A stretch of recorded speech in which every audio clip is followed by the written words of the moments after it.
Hope grows cold up here in the mountains. The snow is deep and the sun never shines. I'm not a little coyote howling. His heart is lonely as mine.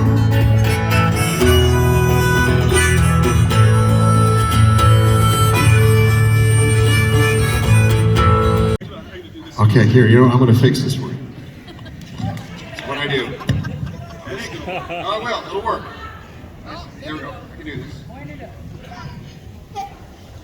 Very excited.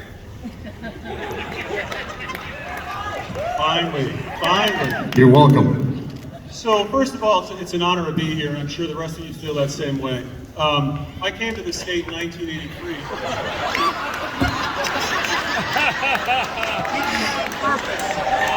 If we could please get some Cialis to the microphone. Jim is in the house, ladies and gentlemen, you know that. This is Hobo Jim at work. Well, anyway, I came to the state in 1983, like a lot of you folks, young guy out of Pennsylvania, and was awestruck by the beauty of the state.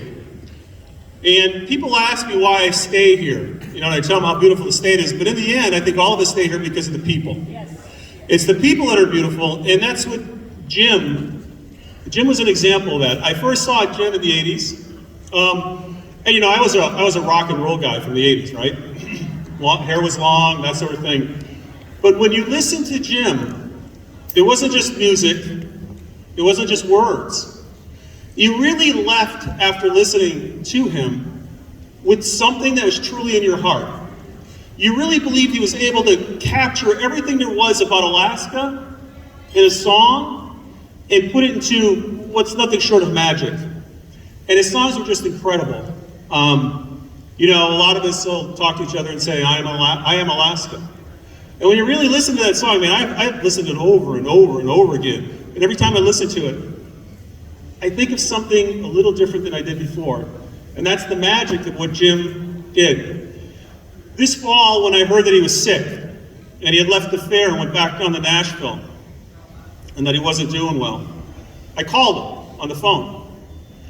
And I didn't want to make I'm a politician, I didn't want to make a political thing out of it, but he is so special. He's so special to the state of Alaska. And his music was magic. And I wanted to call him up during that difficult time, and I just wanted to tell him how much he meant to this great state, how much he meant to the people of Alaska, how much he meant to the people of the United States, and as was mentioned, all across the world, but Alaska in particular.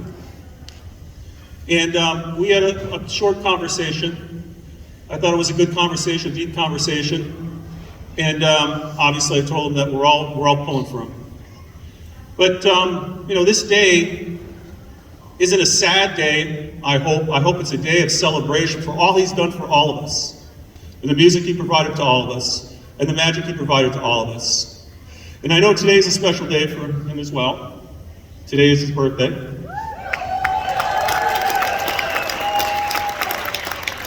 So I'm going to read a proclamation for the state of Alaska, for Jim, on behalf of the state of Alaska. Whereas Jim Varsos, widely known as Hobo Jim, was born in 1952 in Indiana, raised in Madison, Wisconsin, Hobo Jim had a love for music from a young age and picked up the guitar at age 12.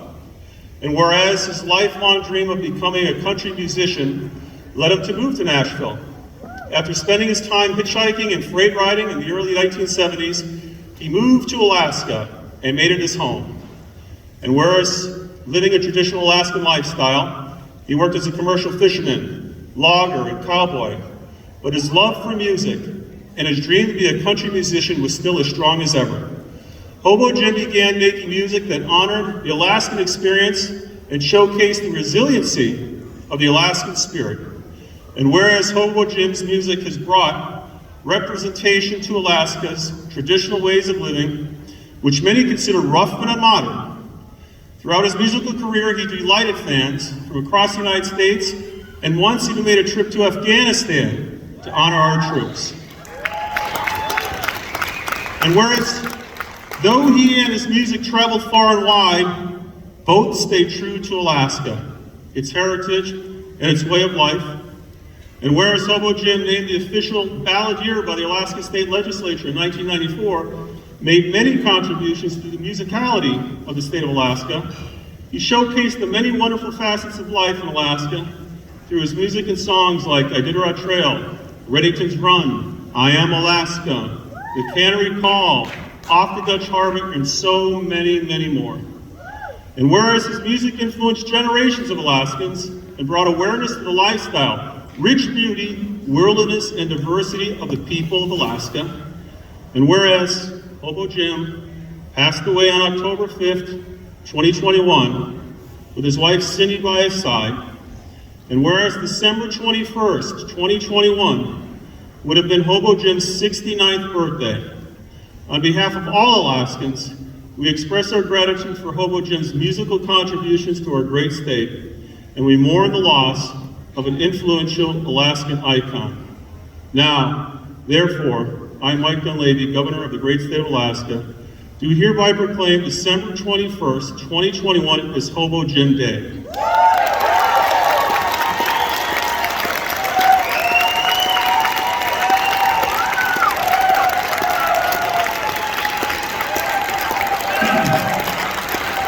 Somebody holler!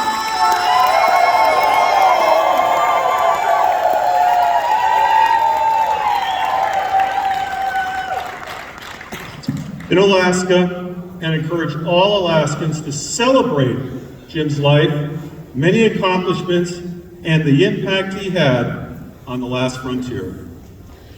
Cindy?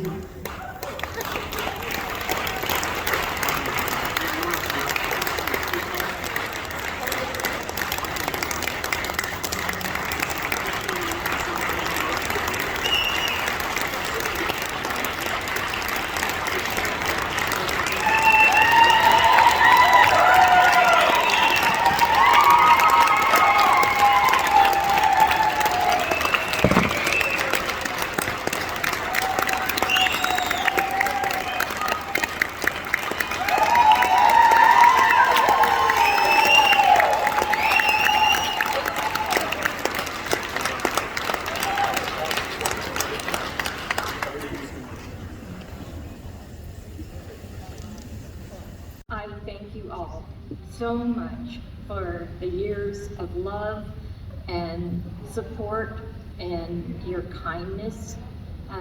My husband loved the state, and of course I do too, but you are the people that make this state so great. You're one of a kind, amazing people, and Jim loved all of you. And thank you so much for coming out tonight.